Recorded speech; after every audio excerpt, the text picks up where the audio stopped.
அன்புள்ள நேயர்களே, கணினி கற்க ஆர்வம் கொண்ட உங்கள் அனைவருக்கும் வணக்கம், வாழ்த்துக்கள். இன்று நமது அன்றாட வாழ்க்கையில் கணினியின் பயன்பாடு மிகவும் அவசியமாகிறது. நடைமுறை வாழ்க்கைக்கு தேவையான யாவற்றையும் கணினியின்றி நடைமுறைப்படுத்த இயலாது.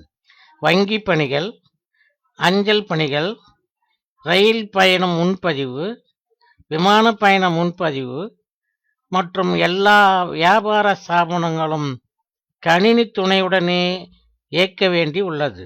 வரும் காலங்களில் நமது வாழ்க்கையில் கணினி ஒரு அங்கமாகவும் தவிர்க்க இயலாத ஒன்றாகவும் பின்னி பிணைந்து இயங்கும் என்பதில் சந்தேகம் ஏதுமில்லை.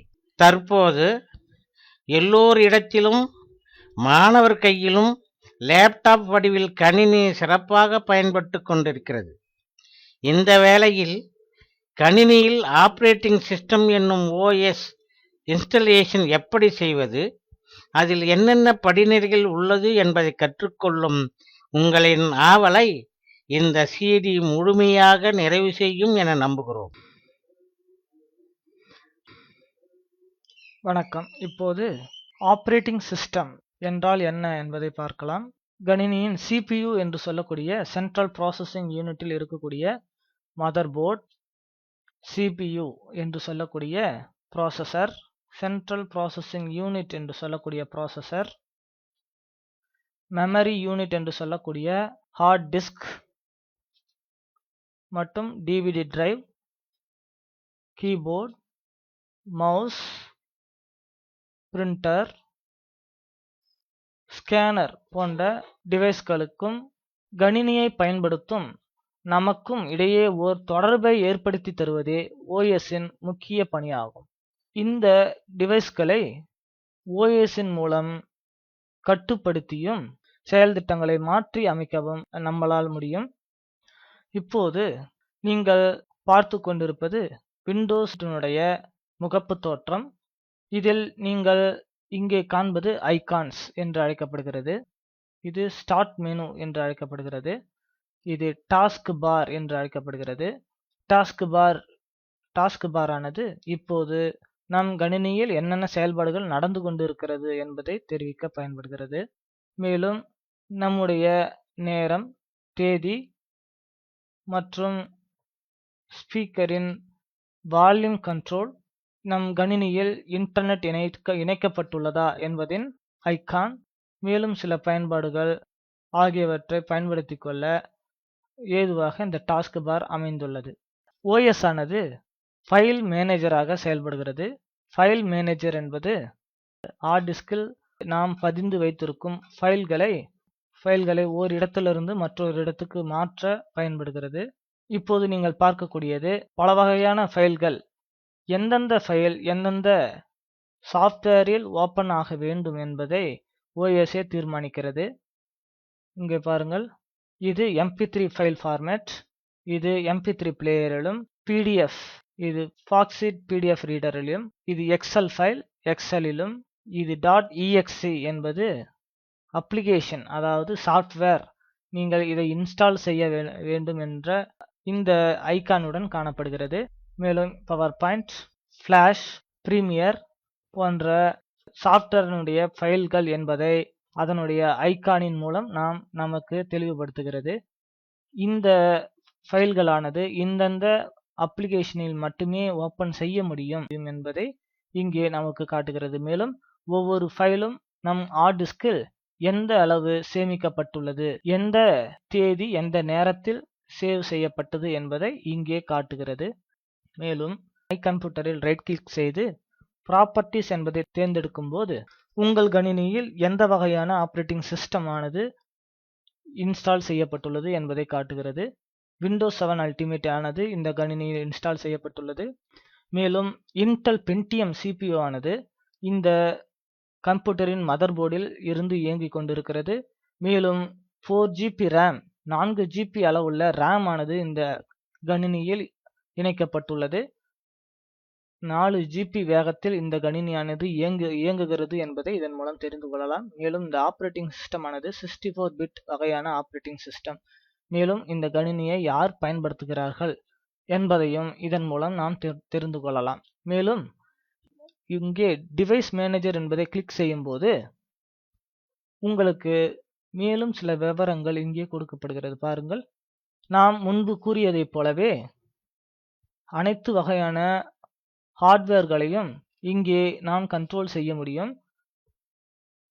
பாருங்கள், computer, hard disk, display drivers, display, DVD ROM drive, human interface drive, keyboard, mouse, monitor, processor, sound அதாவது ஸ்பீக்கர் கண்ட்ரோல் மற்றும் யூஎஸ்பி என்று சொல்லக்கூடிய பென் டிரைவ் போன்ற பிற உபகரணங்களை அமைப்பதற்கான செட்டிங்கள் இங்கே கொடுக்கப்பட்டுள்ளது. இப்போது தெளிவாக தெரிந்திருக்கும், ஆப்பரேட்டிங் சிஸ்டம் என்பது இந்த ஹார்ட்வேரை நாம் பயன்படுத்துவதற்கு ஏதுவாக அமைக்கப்பட்டுள்ள ஒரு அமைப்பாகும்.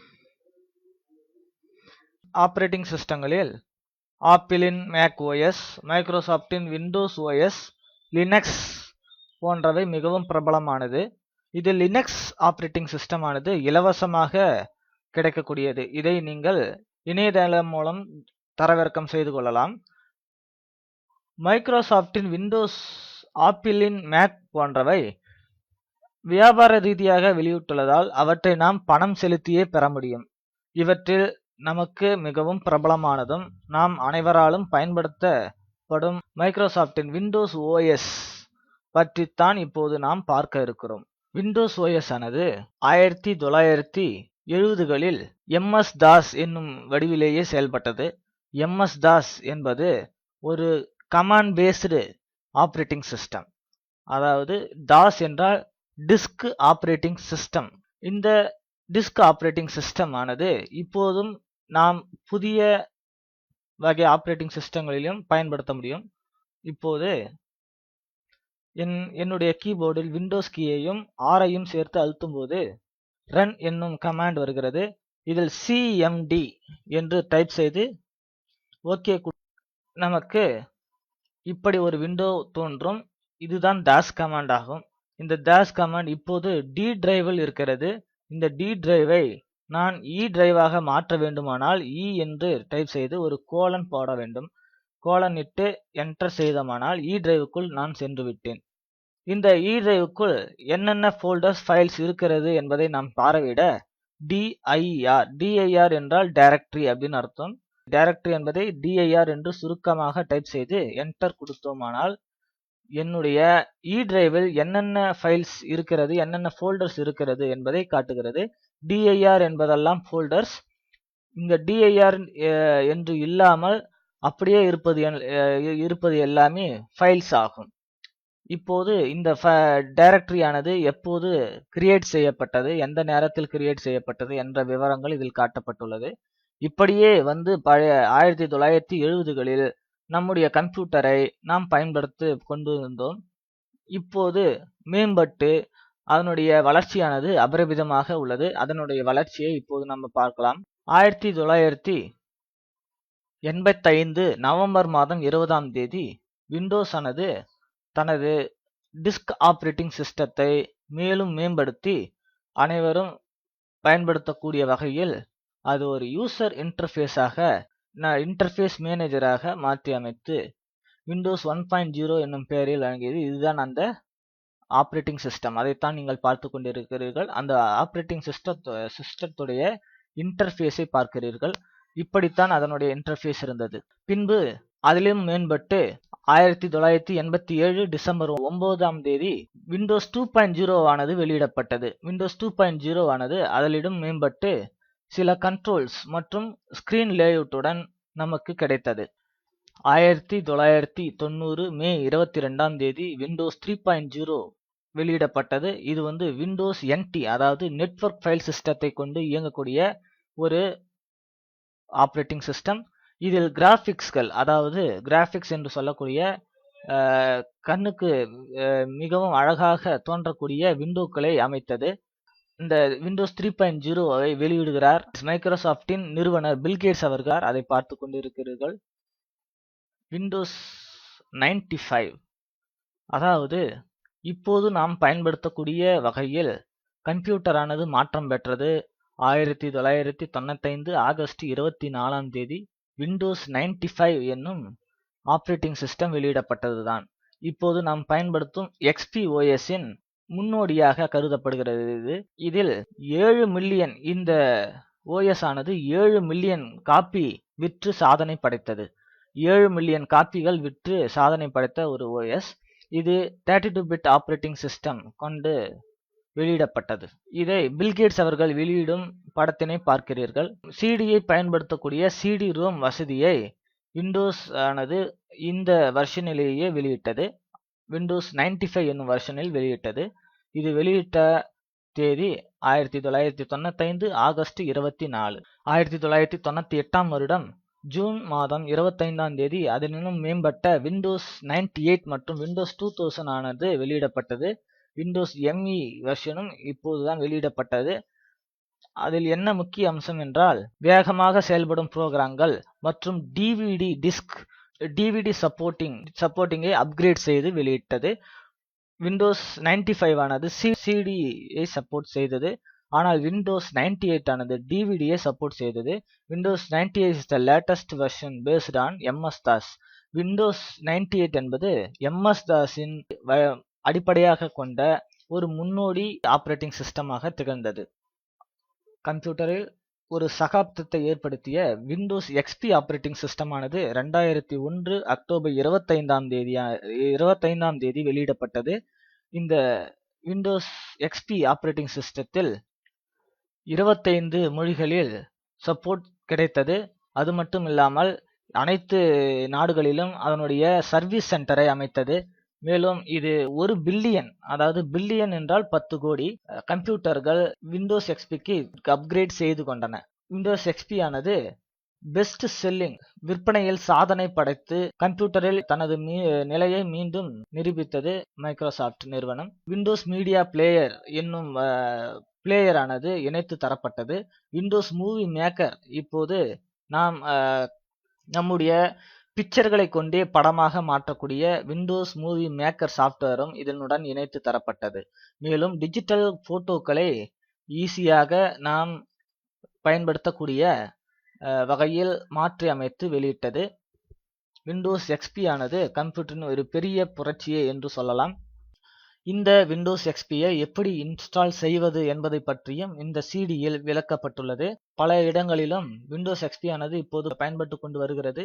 மேலும் இதை ஹார்ட் டிஸ்கில் பதிய மிகவும் குறைந்த அளவு இடமே தேவை இருப்பதனால் விண்டோஸ் XP ஆனது இப்போதும் அனைவராலும் பயன்படுத்தப்பட்டு கொண்டு வருகிறது. 2006வது வருடம் விண்டோஸ் ஆனது விஸ்டா ஆப்பரேட்டிங் சிஸ்டத்தினை வெளியிட்டது. இந்த விஸ்டா ஆப்பரேட்டிங் சிஸ்டம் ஆனது டிரைவ் பாதுகாப்பு மற்றும் மேலும் பல கிராபிக்ஸ் வசதியுடன் வெளியிடப்பட்டது. ஸ்டார்ட் மெனுவும் இதில் மாற்றப்பட்டது. ஸ்டார்ட் என்னும் மெனு பட்டன் இப்போது நீங்கள் இங்கு பார்க்கிறீர்களா, அதுபோன்று வட்டமாக மாறியது இந்த விண்டோஸ் விஸ்டாவில் தான். மேலும் கிராபிக்கல் லோகோ கிராபிக்கலாக மாற்றப்பட்டது. 2009 அக்டோபர் மாதம் 22ஆம் தேதியை விண்டோஸ் 7 ஆப்பரேட்டிங் சிஸ்டம் ஆனது வெளியிடப்பட்டது. இந்த விண்டோஸ் 7 ஆப்பரேட்டிங் சிஸ்டம் ஆனது விஸ்டாவில் உள்ள அனைத்து பிழைகளையும் களைந்து புதிதாக வெளியிட்ட விண்டோஸ் 7 ஆனது அனைவரின் வரவேற்பையும் பெற்றது. மேலும் இப்போது விண்டோஸ் 8 விண்டோஸ் 10 வெளியிட்டாலும் அதைவிட விண்டோஸ் 7 சிறப்பாக உள்ளது என்று கூறும் வகையில் அனைவரும் உள்ளத்திலும் இடம்பெற்ற ஒரு சிறந்த ஆப்பரேட்டிங் சிஸ்டமாக விண்டோஸ் 7 ஆனது திகழ்கிறது. இது விண்டோஸ் 8 விண்டோஸ் 10ஐ விட மிகவும் குறைவான இடத்தையே உங்கள் ஹார்ட் டிஸ்கில் பிடித்துக் கொள்ளும் என்பதால் இதை அனைவராலும் விரும்பப்படுகிறது. இந்த விண்டோஸ் 7 எவாலுவேஷன் ட்ரையல் வெர்ஷன் வெளியிடும் போது 8 மில்லியன் கம்ப்யூட்டர் பயனாளர்கள் இதை சோதித்து பார்த்தார்கள். விண்டோஸ் 7ஐ 8 மில்லியன் மக்கள் சோதித்து பார்த்து பிறகே அது வெளியிடப்பட்டது. 26 அக்டோபர் 2012இல் விண்டோஸ் 8 ஆனது வெளியிடப்பட்டது. விண்டோஸ் 8இல் ஸ்டார்ட் மெனு டைல்ஸ் ஆக மாற்றப்பட்டது. மேலும் இந்த விண்டோஸ் 8 ஆனது நம்மளுடைய ஃபைல்களில் ஏற்படும் பிரச்சனைகளை தானாகவே சரி செய்து கொள்ளும் திறமை படைத்தது. விண்டோஸ் 8.1 என்னும் வெர்ஷன் ஆனது 2013இல் வெளியிடப்பட்டது.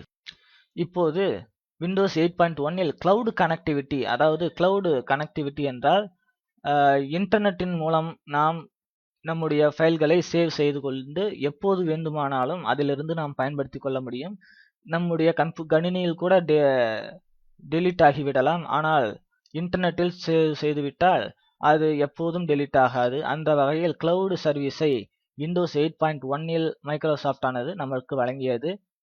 மேலும் இதை பல கம்ப்யூட்டருடன் இணைத்து பயன்படுத்த முடியும். மல்டி கனெக்டர் வசதியுடன் வந்ததால் இதை பல கணினியில் இணைத்து பயன்படுத்தக்கூடிய வசதியை விண்டோஸ் 8.1 வந்தது. மேலும் இதில் 20 பிரிண்டர்களை இணைத்து கூட ஒரே நேரத்தில் பயன்படுத்த முடியும். 2015 ஜூலை மாதம் 29ஆம் தேதி விண்டோஸ் 10 ஆனது வெளியிடப்பட்டது. இந்த விண்டோஸ் 10 ஆப்பரேட்டிங் சிஸ்டத்தை விண்டோஸ் 8, விண்டோஸ் 7 பயன்படுத்தும் அனைவருக்கும் இலவசமாக அப்கிரேட் செய்து கொள்ளும் வசதியை மைக்ரோசாஃப்ட் ஆனது வழங்கியது. மேலும் 75 மில்லியன் வாடிக்கையாளர்கள் இதை பெற்று பயனடைந்துள்ளனர். மேலும் 2018க்குள் மைக்ரோசாஃப்ட் ஆனது விண்டோஸ் அனைவரது கம்ப்யூட்டரிலும் இருக்கும் என்பதை தெரிவித்துள்ளது. விண்டோஸ் 7, விண்டோஸ் 8, விண்டோஸ் 10 ஆகிய அனைத்து ஆப்பரேட்டிங் சிஸ்டத்தையும் ஒரே வகையில்தான் இன்ஸ்டால் செய்ய வேண்டும் என்பதால் நாங்கள் விண்டோஸ் 7ஐ எப்படி இன்ஸ்டால் செய்வது என்பதை இந்த சிடியில் சொல்லி தந்திருக்கிறோம். அதை வைத்து விண்டோஸ் 8, விண்டோஸ் 10ஐயும் நீங்கள் இன்ஸ்டால் செய்ய முடியும். அனைத்து வகையான செயல் திட்டங்களும் விண்டோஸ் 7இல் உள்ளது போலவே தான் இருக்கிறது என்பதை நீங்கள் நினைவில் வைத்துக் கொள்ளுங்கள். மீண்டும் அடுத்த லெசனில் சந்திக்கலாம்.